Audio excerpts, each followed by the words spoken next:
지난 2월 17일이 이제 제2의 수요일이라고 해서 이제 사순절 시작할 때 수요일 날 제2의 수요일을 시작으로 부활절 전까지의 주일을 제외한 총 40일간 기간을 우리가 사순절이라는 절기로 우리가 지냅니다. 2021년도도 그렇게 사순절이 시작되었습니다. 우리가 매년 맞이하는 사순절이지만 사순절을 어떻게 하면 좀 더 의미 있게 보낼 수 있을까 하는 고민도 사실 또 매년 반복되는 고민이죠. 그래서 사순절은 예수님의 고난에 동참하는 삶을 묵상하고 우리가 준비하고 참여하는 기간입니다. 왜냐하면 죽음 없는 부활은 없는 것이거든요. 그래서 고통 없는 은혜가 없다고 우리가 계속 이야기해 오지 않았습니까? 그처럼 고통과 고난 없이 은혜 체험되지 않는 것처럼 죽음 없는 부활은 없기 때문이죠. 그래서 그리스도께서 우리 죄를 대신하려고 걸어가신 그 고통의 시간 그리고 고난의 길, 그 십자가에서의 죽음을 우리가 묵상하고 나름의 방법으로 참여하는 것, 이것은 우리 그리스도인들에게 무엇보다 중요한 의미를 가지고 있습니다. 그래서 앞으로 부활절까지의 사순절 기간 동안 그리스도인 된 우리들은 십자가를 따르는 삶, 곧 자기를 부인하고 또 내가 죽어지는 그런 삶을 배우는 기간으로 우리가 이 기간을 살아가야 하는 것이죠. 사순절의 기본적인 정신은 일상의 삶을 좀 즐기는 것보다는 좀 더 절제하는 것, 그리고 나 중심의 삶이 아니라 말씀 중심의 삶에 참여하는 것으로 우리가 할 수 있는 이제 일들이 그런 것입니다. 사순절에 우리가 생각해야 되는 주제는, 대표적 주제는 바로 회개입니다. 올해는 그 한 해를 시작하면서 지금까지 말씀 선포하면서 계속 우리가 해오고 있는 이야기는 믿음은 회개로부터 시작된다. 이것을 이제 하나의 주제로 했었죠. 그래서 회개는 믿음으로 나아가는 통로인 것이고, 그리고 회개는 뉘우치고 돌이키는 것이 바로 기본적인 중심입니다. 여기서 우리가 한 가지 생각해야 하는 것은 죄의 문제이죠. 결국은. 그래서 죄는 우리가 알다시피 하나님과 우리 사이에 그 틈을 만드는 거예요. 공간을 만들어내죠. 거리를 만들어요. 그리고 벽을 세우는 일이죠. 그래서 하나님과 우리 사이가 단절되게 만드는 것이 바로 죄입니다. 기본적으로 죄는 하나님 아니어도 된다, 하나님 아닌 것으로 대체 가능하다라고 하는 생각들이 바로 그 죄의 근본적인 생각입니다. 그러니까 이 죄는 우리를 하나님과 단절된 상태, 하나님과 동떨어져 있고 하나님과 상관없는 삶의 자리로 이끌어내려고 하는 것이 죄의 속성입니다.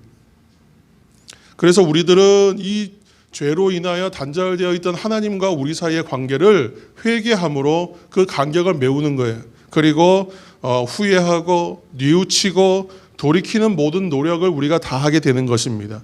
이렇게 회개로 나아갈 때에 하나님과 우리 사이에 단절되던 관계가 열릴 수 있게 되는 계기가 되는 것이죠.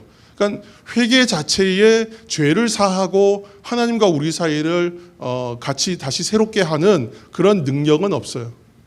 그러나 회개하는 자를 향하여 하나님께서 돌이켜서 오시기 때문에 그 회개에는 죄를 사하고 죄를 멀리하고 하나님과 우리 사이가 하나가 되게 하시는 그런 은혜가 있다는 것입니다.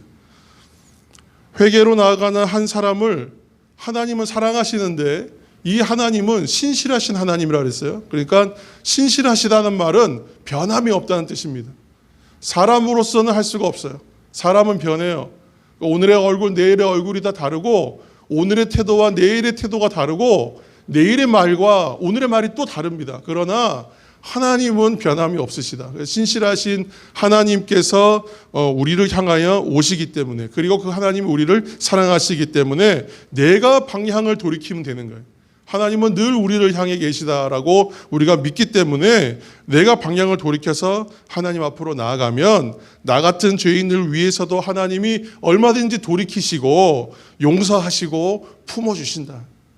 이것이 이제 회개와 용서와 죄의 문제에 대한 이야기를 할 때에 이렇게 풀어낼 수가 있겠죠. 이처럼 회개는 돌이키는 한 사람을 사랑과 긍휼로 만나주시는 그 하나님을 체험하게 되기 때문에 이 회개를 포함하여 모든 기도의 시간, 회개의 기도를 포함하여 모든 기도의 시간은 믿음의 행동이 된다.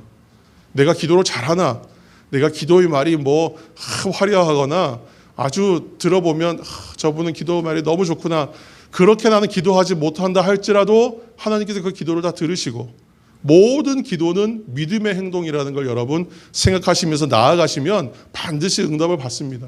그래서 기도하고 기도하는 것과 기도하지 않는 것은 도저히 비교할 수가 없는 거예요. 그래서 어렸을 때부터 신앙의 우리 어머니들, 신앙의 선배들은 기도하라고 그렇게 얘기한 거예요. 그래서 기도의 자리로 나아가시는 이 사순절 기간이 되기를 예수님의 이름으로 축복합니다. 그래서 이제 사순절 기간 동안은 매일의 기도 시간을 조금씩 확보해 나가시길 바랍니다.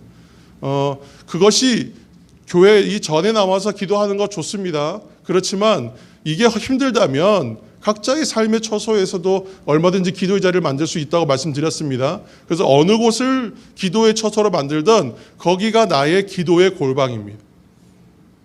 그래서 그 기도의 골방에서 매일 회개와 중보, 이 두 가지의 기도 주제를 가지고 사순절 기간 동안 4월 3일까지가 사순절 기간입니다. 그래서 지금 이 기간 동안에 그 기도의 시간을 한번 쌓아보시면서 내가 이 사순절 기간만이라도 좀 기도의 훈련을 하고 기도로 나아가서 하나님 만나는 은혜가 있어야 되겠다. 그렇게 여러분 기도하셨으면 좋겠어요. 특별히 새벽마다 하나님 말씀 앞에서 시작하는 분들이 있습니다. 많지는 않지만 새벽마다 주님 앞에 기도하는 사람들이 있잖아요. 그분들 이렇게 어느 곳에서 하든지 간에 시간을 정하고 아침에 하루를 시작하는 첫 시간 드리는 것 참 귀한 일입니다. 어느 곳에서 하든 시간을 좀 구분하여 나누고, 그리고 장소를 구분하여 정하여서 그렇게 기도하는 시간 필요하죠. 그렇게 하면서 기도할 때 중요한 것은 매일매일 믿음의 결단을 하시는 거예요. 하나님, 내가 이렇게 한번 해보겠습니다. 하나님, 나에게 마음 주시면 내가 이렇게 한번 해보겠습니다. 왜냐하면 기도하면 이 안에서의 하나님이 주시는 그 선한 마음들이 일어나기 때문에 내가 무엇을 하면 좋고 무엇을 하면 잘하는 것이라는 걸 내가 모르는가? 그렇지 않아요. 기도하면 다 알게 됩니다. 그래서 이렇게 해야 되겠구나, 이렇게 하면 좋겠구나라는 걸 알아요. 하지만 내 편의와 내 사정상 안 하는 거죠. 또는 못하는 것이죠. 그리고 내가 하려고는 했는데 상황이 이렇다 보니까 못한 거예요. 그런 마음들이 떠오르지 않습니까? 그러면 내일은 또 어떻게 해요? 그 하지 못한 것에 대하여 회개하고 다시 한번 믿음의 결단을 하는 거예요. 그렇게 40일 참 귀하지 않겠습니까? 내가 하지 못했던 마음의 결단들을 뭔가 목표로 잡고 하는 거예요. 제 아들이 이제 7살인데 이 아이도 생활계획표를 엄마가 그려주면 그 계획대로 철저히 따라갑니다. 물론 자기가 노는 시간, 내가 뭐 영상 보는 시간, 자기가 좋아하는 시간 철저하게 지킵니다. 공부 시간 안 지킵니다. 하지만 계획을 세워놓으면 그래도 지킬 수 있는 가능성이 있지 않겠습니까? 그렇게 세워가셔서 이 사순절 기간은 내가 더욱더 하나님께 소유된 하나님의 백성이 되어간다. 내가 하나님 것 되어간다. 그런 시간으로 삼으셔서 우울하고, 사순절은 우울하고 힘들어, 이것만 생각하는 것이 아닙니다. 이 기간은 고난에 동참하고 나도 무언가 사실은 힘든 일들을 해야 될 것 같은 마음이 들잖아요. 그런데 내가 하지 않았던 거예요. 내가 하지 않았던 거, 하지 못했던 거 하나님 이 기간에 한번 해보겠습니다. 그것으로 충분합니다. 그렇게 기도하시는 우리 모두가 되셔서 새롭게 하시는 성령님의 은혜를 깊이 체험하시는 사순절 절기 기간이 되시기를 예수님의 이름으로 축복합니다. 축원합니다. 19세기 위대한 영적인 대표 인물 두 사람이 있습니다. 한 사람은 영국의 스펄전 목사, 또 한 사람은 미국의 드와이트 무디라고 하는 두 사람이 있습니다. 두 사람은 사실 비교하기가 참 어려운 스타일입니다. 스펄전이 조금 더 앞세대 사람이고, 스펄전 시대가 끝날 때쯤에 이제 무디와 연결되는 이제 이런 시기가 됩니다. 그래서 스펄전 목사는 그 시대에 아주 대단한 복음주의 설교가이고 또한 부흥사였고 영성가였습니다. 아주 훌륭한, 제가 감히 이제 평가할 수 없는 그런 분들입니다. 두 분 다. 그리고 미국에 있는 그 무디 선교사는 본인이 목사 안수 받지 않겠다고 해서 평생 나는 그냥 D.L. 무디라고만 불러달라고 그렇게 하셨던 분이죠. 이 두 사람은 좀 스타일이 많이 달랐습니다. 근데 두 분 다 대단한 영성가고, 두 분 다 대단한 부흥사고, 두 분 다 대단한 하나님의 쓰임받는 시대의 종이었던 것은 당연한 사실이죠. 그런데 스펄전 목사하고 무디 선교사를 비교할 수 있는 품목이 하나 있는데, 하나의 그 부분이 있는데, 그것은 바로 여러 가지가 있겠지만 한 가지만 비교하면, 스펄전 목사는 그 당시에 많은 사람들이 설교 들으러 왔기 때문에 뭐 많이 오면 그 당시에 뭐 10,000명씩 이렇게 몰렸다고 해요. 그러니까 몰려오는데 수용할 공간이 없지 않습니까? 그래서 이제 건물을 지금 메트로폴리탄 그 터버너클이라고 하는 거대한, 지금도 영국 가면 있는 건물을 지었어요. 그 당시 인원으로 한 5,500명에서 6,000명 정도 들어갈 수 있는, 수용할 수 있는 큰 건물을 지었습니다. 그런데 지금 한 100여 년 지났습니다. 그렇게 지나고 나서 오늘날 그 건물에 몇 사람이나 모여서 예배하는가? 100명도 안 모여요. 그렇죠? 시간이 지나고 나니까. 그러니까 큰 건물을 지어서 그것을 이제 그 당시에 부흥의 상징으로 보았지만, 시간이 100년 이상 지나고 나서 보니까 거기에 100명도 안 모여요. 다 머리 하얀신 분들만 앉아 있는 거죠. 관광지처럼 되어 있고. 그런데 무디는 어떻게 했느냐? 그 시카고에서 그 주일학교 교사로 시작해서 계속 동네 아이들 전도하고 결신자, 헌신자 만들려고 애쓰고 사람 양육하는 데 집중했단 말이에요. 그렇게 제자를 삼는 일에 관심을 두었던 거예요. 그렇게 했더니 오늘날 시카고에도 가면 여전히 무디가 세운 성경학교를 중심으로 한 그 한 블록 전체가 학교로 조성되어 있고, 시카고 지역에 여전히 복음적 영향력을 가지고 있다는 거죠. 오늘 본문에서 제자들을 찾으시는 우리 예수님께서 하신 일이 무엇이냐 하면, 건물 세웠느냐? 그렇지 않아요. 책을 썼는가? 그것도 아니에요. 프로그램을 개발했느냐? 그것도 아닙니다. 예수님 그냥 가르치시고 전하시고 고치시는 사역 하시면서 제자 불렀는데, 제자를 500명, 1,000명, 5,000명 불렀느냐? 그것도 아니에요. 단 12명이에요. 그 중에 하나는 또 튀어나갔어요. 그러니까 채 12명 되지 않는 인원, 정말 소수의 인원이지 않습니까? 예수님은 이처럼 오직 사람 부르시고 세우시고 훈련하시는 일을 하셨다는 거예요. 그리고 그 사람들을 온전한 제자로 만들기 위하여 전념하시고 힘쓰셨다는 겁니다. 그리고 나서 보니까 예수님의 그 소수의 제자들을 통하여 온 세상에 복음이 전파된 것이죠. 예수님은 단지 소수의 제자들 외에 남긴 것이 없으십니다. 그렇지만 이 사람들이 2000년 넘는 역사를 예수 그리스도의 역사로 바꿔놨어요. 반대로 예수님의 제자들이 이토록 쓰임받을 수 있었던 이유는 뭐예요? 바로 좋은 스승을 만났기 때문이에요. 예수님을 만났기 때문에 갈릴리라고 하는, 아마 이들이 아니었으면 알려지지도 않고 유명해지지도 않았을 그 알 수 없는 작은 동네, 촌동네, 그 어업을 조금 해서 먹고 사는 사람들이 모여있는 변두리, 그 지역의 인생일 수밖에 없었던 사람들이 역사의 전면에 올라오는 것입니다. 2000년 인류 역사 속에서 위대한 인물들로 그들이 다 자리매김하고 남아있는 것입니다. 이처럼 예수님의 제자를 부르시는 이야기 속에서 오늘 우리에게 주시는 은혜의 말씀을 좀 받으시고 그런 영적 은혜를 체험받은 저와 여러분 되시기를 예수님의 이름으로 축복합니다. 첫째로 예수님은 자신의 일에 성실하여 준비된 사람을 부르셨습니다. 18절 말씀, 갈릴리 해변에 다니시다가 두 형제 곧 베드로라 하는 시몬과 그 형제 안드레가 바다에 금을 던지는 것을 보시니 그들은 어부라. 또 21절 말씀에 보니까 거기서 더 가시다가 다른 두 형제 곧 세베대의 아들 야고보와 그의 형제 요한이 그의 아버지 세베대와 함께 배에서 금을 깁는 것을 보시고 부르시니 그랬어요. 오늘 본문에서 예수님의 제자로 부르심을 받는 제자들은 할 일 없이 그냥 놀고 있던 사람들도 아니고 길거리를 배회하거나 방황하고 있던 사람도 아닙니다. 그렇게 한가한 사람들이 아니었습니다.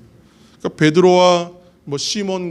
베드로라고 하는 시몬과 안드레와 야고보와 요한, 이 사람들 모두 어부였고, 특히 세베대의 아들들은 꽤 부유한 어부들이었다 그래요. 그래서 세베대의 아버지가 선주 이랬던 것 같습니다. 그래서 아버지가 좀 부유했기 때문에 그 자녀들은 그 아버지의 안정된 어업 기반을 물려받으면 되는, 그러니까 부유한 집안이었다는 거예요.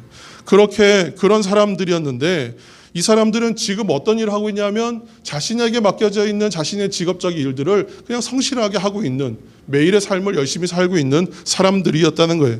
근데 그들을 바다에 던져서 고기를 잡고 또 그 다음 조업을 위해서 그물을 깁고 이런 이제 일상의 일들을 하고 있었죠.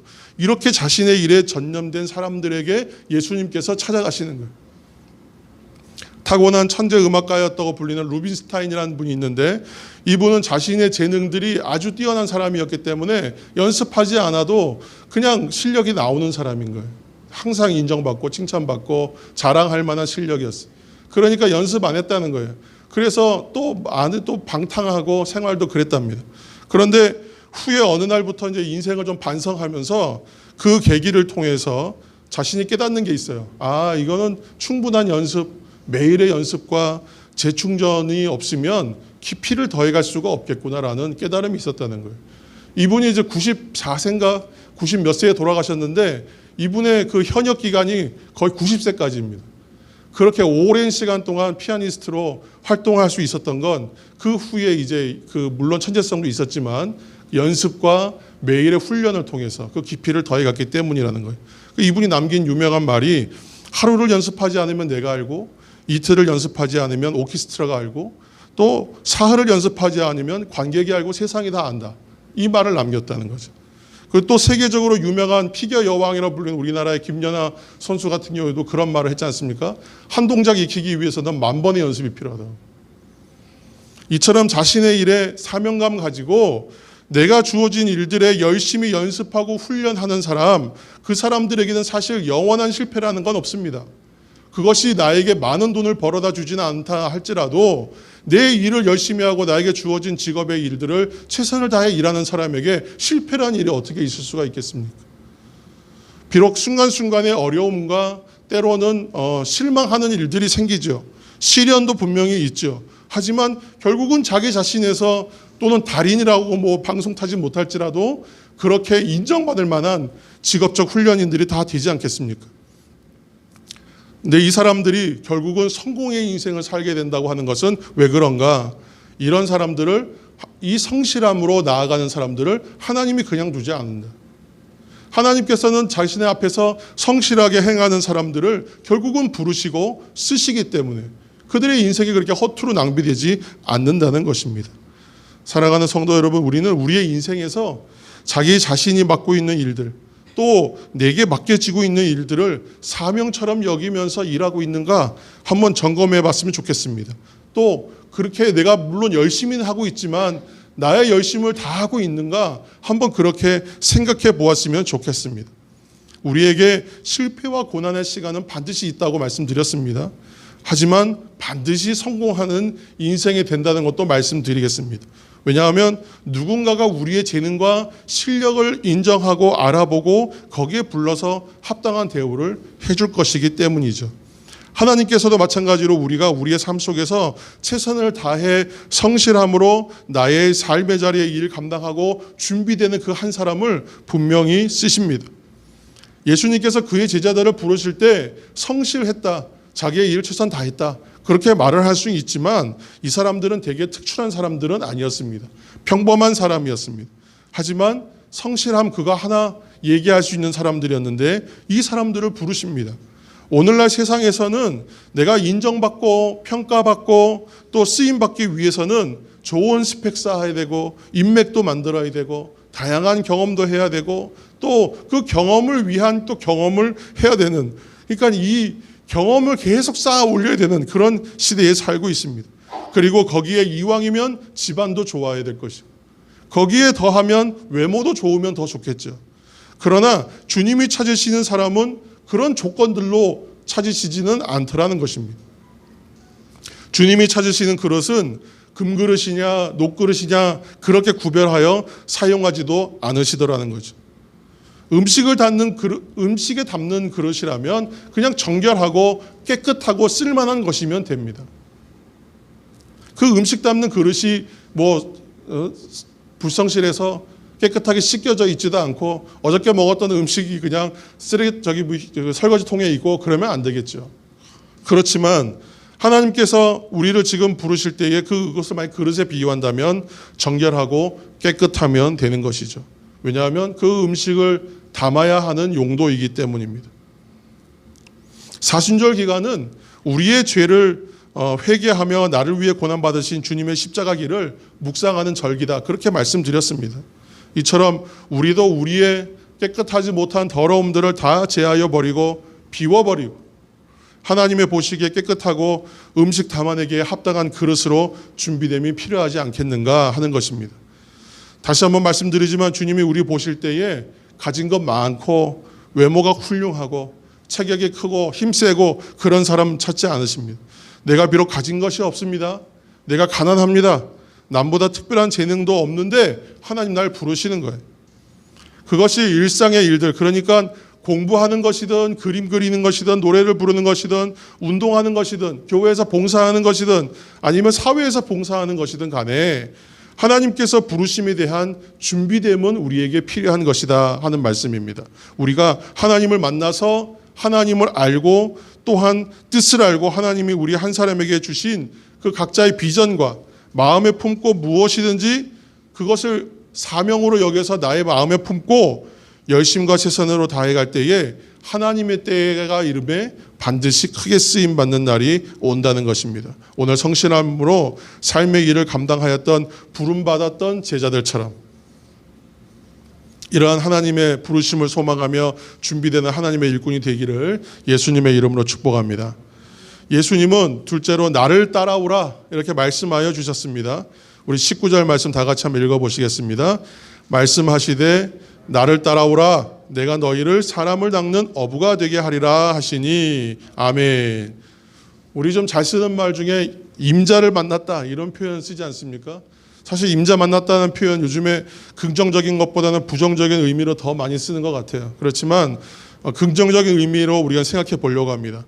임자 만났다 할 때 그 임자가 뭡니까? 적임자잖아요. 그러니까 아주 최고를 만났구나. 제대로 만났다. 그런 뜻이죠. 우리의 인생에서도 그런 의미에서 우리가 어떻게 누구를 만나는가가 참 중요합니다. 그것에 따라 인생 달라지기 때문입니다. 오늘 주님은 우리를 향하여 나를 따라오라 이렇게 말씀하고 계십니다. 주님은 이렇게 한번 부르신 제자들을 포기하셨는가? 그렇지 않아요. 끝까지 포기하지 않으세요. 끝까지 기쁨으로 사용하시고 그들 모두가 하나님 나라에 들어갈 수 있도록 만드십니다. 왜냐하면 우리는 처음부터 아무 관계가 아닌 것이 아니라 하나님이 자기 형상을 따라 우리를 친히 창조하셨기 때문인 것입니다. 그리고 나를 위해서 이 땅에 주님이 오셔요. 인카네이션, 성육신, 사람의 몸을 입고 오시는 거예요. 그리고 십자가 고통과 죽음을 당하기까지 사랑으로 우리에게 오늘도 아까 회개 얘기한 것처럼 오늘도 우리를 향하여 끊임없이 오고 계신다. 왜 자꾸 하나님이 우리에게 오신다라는 표현을 쓰냐면 우리와는 다른 차원에 계시는 거예요. 좀 더 쉽게 설명할 수 있어요. 그러니까 하나님은 우리와 다른 차원에 있어요. 같은 차원이 아니에요. 그래서 우리는 갈 수가 없어 하나님한테. 그런데 하나님은 그 다른 차원을 뚫고 오신다고 생각하면 이해가 쉬운 겁니다. 하나님이 다른 차원에서 우리로 치면 과학적으로 따지면 엄청난 에너지를 소모해서 오시는 거예요. 늘 오시는 거예요. 그렇게. 그래서 그 하나님을 향하여 우리는 몸만 돌리면 되는 거예요. 얼마나 쉽습니까? 그런데 이걸 하지 못하는 거죠. 오늘날 많은 사람들이 그렇게 하나님을 외면하는 삶을 살고 있습니다. 그러므로 이곳에 사랑하는 성도 여러분, 또 각 처소에 계신 사랑하는 하나님의 사람들, 오늘도 우리를 사랑하시고 우리를 향하여 부르시는 예수님을 바라보시는 은혜가 있기를 예수님의 이름으로 축복합니다. 오직 예수님만 바라보시기 바랍니다. 오직 예수님만 바라보시기 바랍니다. 사순절 기간은 십자가를 바라보고 예수님만 바라보는 시간입니다. 그렇게 예수님만 믿고 따라가는 우리 모두가 되기를 다시 한번 축복합니다. 우리는 세상에서 돈이나 명예나 권력과 같이 쓰러지고 사라지고 우리가 결국은 실망할 것, 허망한 것으로 여길 만한 것을 쫓는 인생이 결코 아닙니다. 우리는 사람을 건지고 생명을 건지는 일꾼으로 어부로 그렇게 오늘 부름받고 있는 것입니다. 세상이 수많은 이상기후와 또 자연재해와 생각지 못한 거대한 재난들과 무엇보다 코로나로 인해서 많은 사람들이 죽고 고통당하고 또 힘들어하고 있습니다. 국가마다 지역마다 최선을 다하고 있고 그리고 많은 실력들을 발휘해서 애를 쓰고 있지만 이 시간에도 많은 사람들이 죽습니다. 이 사람들이, 많은 사람들이 이 시간에도 많은 사람들이 괴로워하고 있습니다. 우리가 첨단의 과학을 자랑하고 첨단의 공법을 자랑하면서 지은 건물들과 장비와 기술로 모든 걸 예측해보고 해결해 보려고 하지만 이것으로 자연의 섭리를 감당할 수가 없다. 지금까지도 계속 증명되고 있는 것이죠. 그러나 이러한 혼잡하고 예측할 수 없는 세상 가운데 있지만 나를 부르시는 음성이 있어요. 그 많은 소리들 가운데에 나를 부르시는 소리가 있어요. 이 세상의 많은 소리들은 나를 위한 소리가 아니거든요. 나만을 위한 소리가 아니에요. 그런데 나만을 위해서 들리는 소리가 있어요. 예수님의 음성이. 그 음성만 따라가면 돼요. 그 음성만 따라가면 그 첨단 과학과 의학과 기술과 공법이나 이런 거 필요 없어요. 그거는 그냥 세상에 하는 거예요. 하지만 나를 부르시는 음성에만 귀를 기울이면 그 끝에 뭐가 있냐면 그곳에 생명이 있어요. 영원한 생명이 있어요. 하나님 나라가 주어집니다. 전혀 다른 세상이에요. 그런데 이것을 사람들이 알지 못해요.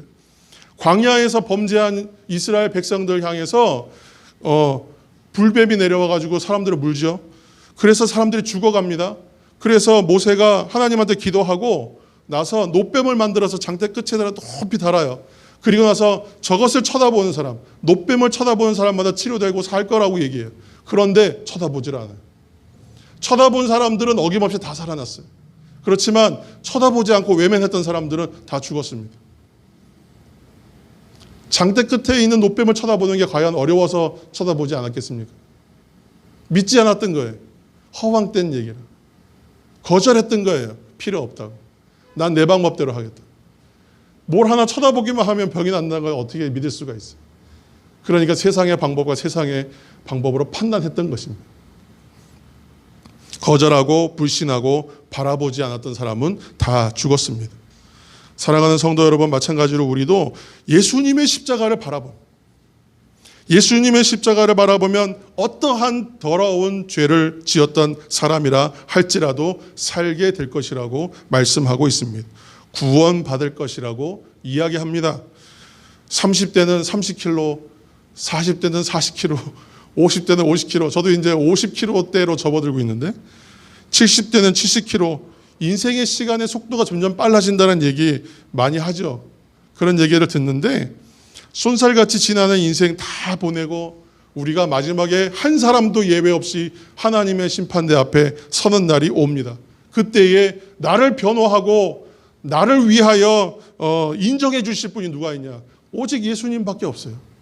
예수 그리스도만이 나를 위하여 변호해 주시고 나를 인정해 주실 것이라는 거예요. 왜냐하면 나를 불렀던 그 음성의 주인공이 그분이시거든. 오직 나를 부르시는 예수님만 믿고 따라가면 그곳에 구원의 길과 소망이 있음을 기억하시기를 축복합니다. 아멘. 셋째로 모든 것을 버려두고 따르는 것입니다. 20절 말씀 함께 읽겠습니다. 시작. 그들이 곧 그물을 버려두고 예수를 따르니라. 아멘. 이제 보면 그 반복되는 그 말이 있습니다. 그래서 곧이라는 말이 반복되죠. 그래서 그 말씀이 이제 20절과 22절에도 반복이 됩니다. 근데 그 말이 이제 영어로 하면 at once잖아요. 근데 이것을 원어적으로 풀어보면 곧 즉시, immediately, 그러니까 즉시로라는 말이 사실은 이중 행동이 들어가 있습니다. 그러니까 그 헬라어도 좀 이제 복잡한 문법이 있습니다. 그래서 뭐 히브리어가 단어 하나에 이제 여러 가지 뜻이 있고 그런 것처럼 헬라어도 이제 그 안에 이제 문법이 좀 복잡한 부분이 있는데 간단하게 설명하면 이중 동작이라는 거예요. 그래서 그물을 버려두고 예수를 따랐다가 그 앞에 말을 잘 보면 이것이 두 개가 동시에 일어나는 일이라는 거예요. 그러니까 버려두고 좀 있다가 따라간 게 아니라 버림과 따름이 동시성이라는 거예요. 그러니까 즉시라고 말하는 것은 지금 그냥 생각하지 않고 버려두고 바로 따랐다. 즉각적으로 했다. 그러니까 지금 뭐 우리가 순종으로 따지자면 즉각적으로 순종했다. 이렇게 이제 해석이 되는 겁니다. 우리가 그 잔상 효과라고 하지 않습니까? 그 시험 공부하다가 보면 이렇게 그 거실에서 TV 보다가 이제 공부할 시간 돼서 이제 방으로 들어가요. 방에 앉았는데 조금 전에 보던 TV의 영상이나 내용이 머리에서 핑핑핑 도는 거예요. 그럼 공부할 수가 없어요. 그러니까 그래서 이제 공부하겠다고 하는 사람들은 세속의 인원을 다 끊고 이제 공부해야 된다 이래가지고 옛날에 어디로 가요? 산으로 가는 거예요. 그리고 또 어디로 가요? 절간으로 가는 거예요. 가서 이제 절에서 해주던 밥 먹으면서 공부한다. 또 누구는 뭐 어디 기도원 들어가서 공부한다는 사람도 가끔 있었습니다. 근데 그렇게 가면 그렇게 가야 되는 이유가 뭐예요? 삶에 있는 미련과 세상에 있는 생각들을 끊어내야만 뭔가 집중할 수 있다는 거예요. 그러니까 좀 끊어내지 않으면 집중하기가 어렵다는 거죠. 왜냐하면 공부하러 앉았는데 요새는 가장 공부의 큰 적은 핸드폰인 것 같아요. 핸드폰에 계속 뭐가 오지 않습니까? 그러면 뭐 카톡도 봐야 되고 뭐 이렇게 하다 보면 끝이 없어요. 그것처럼 내가 공부해야 되는데도 불구하고 다른 일들에 집중하면 좋은 결과를 얻을 수 없지 않겠습니까? 정말 공부 잘하는 사람, 일 잘하는 사람들은 집중력이 참 좋은 것 같아요. 그래서 잘 정리하고 잘 결단하고 버릴 줄 아는 사람인 것 같아요. 저희도 이번에 이사하면서 느낀 것이 버릴 줄 알아야 이게 이사가 되는 거예요. 그런데 매번 하지만 참 어려워요. 어렵습니다. 저도 잘하기 때문에 뭐 얘기하는 것이 아닙니다. 말 그대로 인생은 그래서 선택과 집중이다. 이런 말들이 나오는 것이죠. 또 인생에 무엇이 어떻게 소용될지 모르다 보니까 이것도 중요한 것 같고 저것도 중요한 것 같아요. 그러니까 우리가 모든 일들에 관심을 가지는 거예요. 그래서 라이센스 자격증을 따는 사람도 이것도 따고 저것도 따는 거예요. 연관성 있는 거 이것도 따두고 계속 자격증 따는 거예요. 어떤 사람들은. 근데 이렇게 해봐야 어떻게 해요? 정작 필요한 자격증은 그중에 한두 개입니다. 만약에 우리가 처음부터 그것을 알았다면 그것만 따고 거기에 집중했을 텐데 그것을 우리가 알 수 없기 때문에 그런 것이죠. 그분들의 노력을 폄하하는 것이 아니라 인생이 그렇다는 것입니다. 정말 건강하고 풍성한 열매를 맺는 나무들을 보면 가지치기가 잘 돼가지고 한 가지에 많은 열매 맺게 하지 않더라고요. 그래서 딱 2개, 3개만 남기고 나머지는 다 가지를 쳐버리는 거예요. 그렇게 해야 그 나무도 튼튼해지고 그 열매도 아주 실한 열매가 맺혀진다는 것입니다. 우리의 인생도 그렇게 따지면 마찬가지입니다. 내가 하는 일들 중에 정말 많이 내가 필요하고 중요한 것이 무엇인지 분별하는 것이 중요한 겁니다. 그리고 그 중요한 일에 나의 최선을 다하고 나의 인생에 할 수 있는 모든 것을 걸어내는 것이죠. 그런데 삶의 본질이 예수님을 붙잡고 따르는 것이라고 여기면서 그걸 여기서 출발하여 가는 사람들은 정말 어떤 것들을 보냐? 기적과 같은 인생의 길이 열리는 것을 보게 됩니다. 사람들은 하나의 예가 있습니다. 제가 청년부 사역할 때에도 그런 일들이 참 많았습니다. 분명히 세상에서 말하는 스펙들을 쌓고 지금 공부해야 되는 시기예요. 그렇다고 이 친구들이 공부하지 않느냐? 참 열심히 했어요. 그러니까 그렇게 공부하면서도 또 교회 와서 봉사하고 또 섬기는 일들도 그렇게 열심히 했어요. 예배하는 일도 열심히 했어요. 그렇게 열심히 하고 과연 쟤들이 좋은 성적 거두지 못하면 어떡하지? 목회자가 그거 걱정하고 오히려 고민할 정도였단 말이에요. 그런데 그 친구들이 잘못됐느냐? 그렇지가 않아요. 자기가 할 일들을 버려두고 와서 교회에 와서 일한 것이 아니라 내가 해야 될 공부 최선을 다해 하면서도 시간을 쪼개서 또 하나님 앞에 나와서 섬기는 사람들.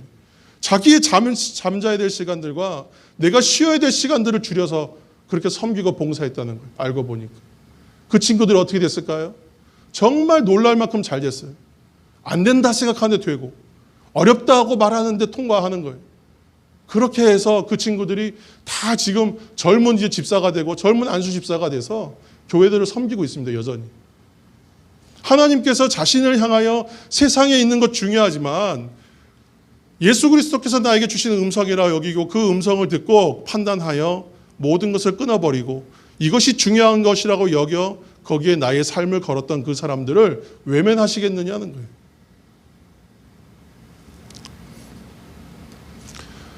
하나님을 따르는 사람들은 인생에 있어서 필요 없는 것, 군더더기와 같은 것이 있습니다. 버려야 할 것들. 대표적인 것은 죄악의 덩어리들, 게으른 삶, 음란함, 무절제함, 거짓된 삶, 그리고 낭비되는 시간이 있어요. 거기에 버려야 할 것이. 웨이스팅 타임이에요. 시간을 쓰레기처럼 쓰는 거예요. 그 시간들을 버리고 그러한 것들을 잘라내면 인생 자체가 훨씬 효율성이 있습니다. 그리고 하나님 따라가는 사람들은 그 인생에 대한 보상을 분명히 받습니다. 오늘 예수님의 제자들은 무엇을 버리고 갑니까? 자기의 하던 일의 삶의 터전을 다 버리고 갑니다.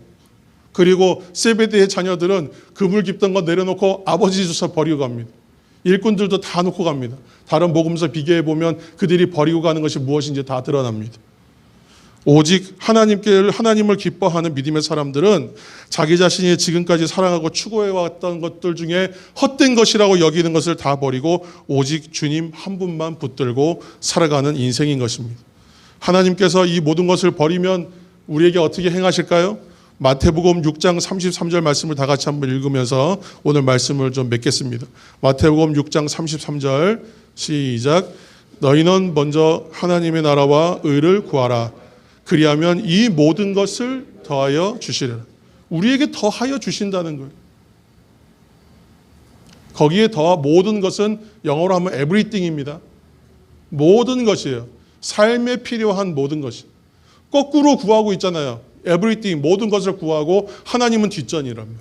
그런데 하나님의 나라와 의를 먼저 구하는 사람들에게는 삶의 모든 것은 그냥 거저 덤으로 더하여 주신다. 이렇게 말씀하고 있는 것입니다.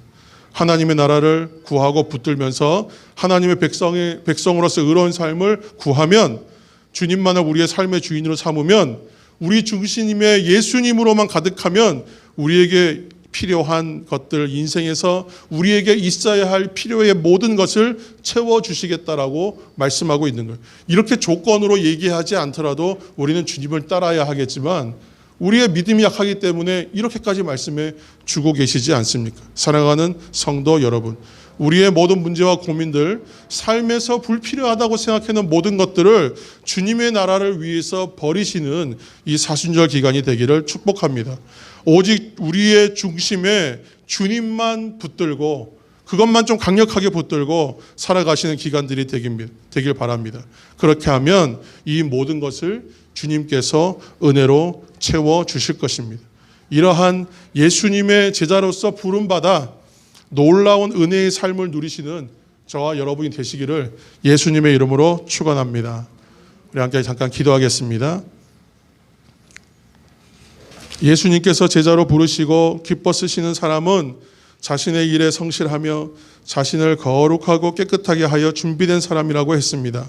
그러한 사람들은 나를 따라오라는 예수님의 음성을 듣고 십자가에서 나를 구원하신 주님만 믿고 바라보고 사는 사람이라고 했습니다.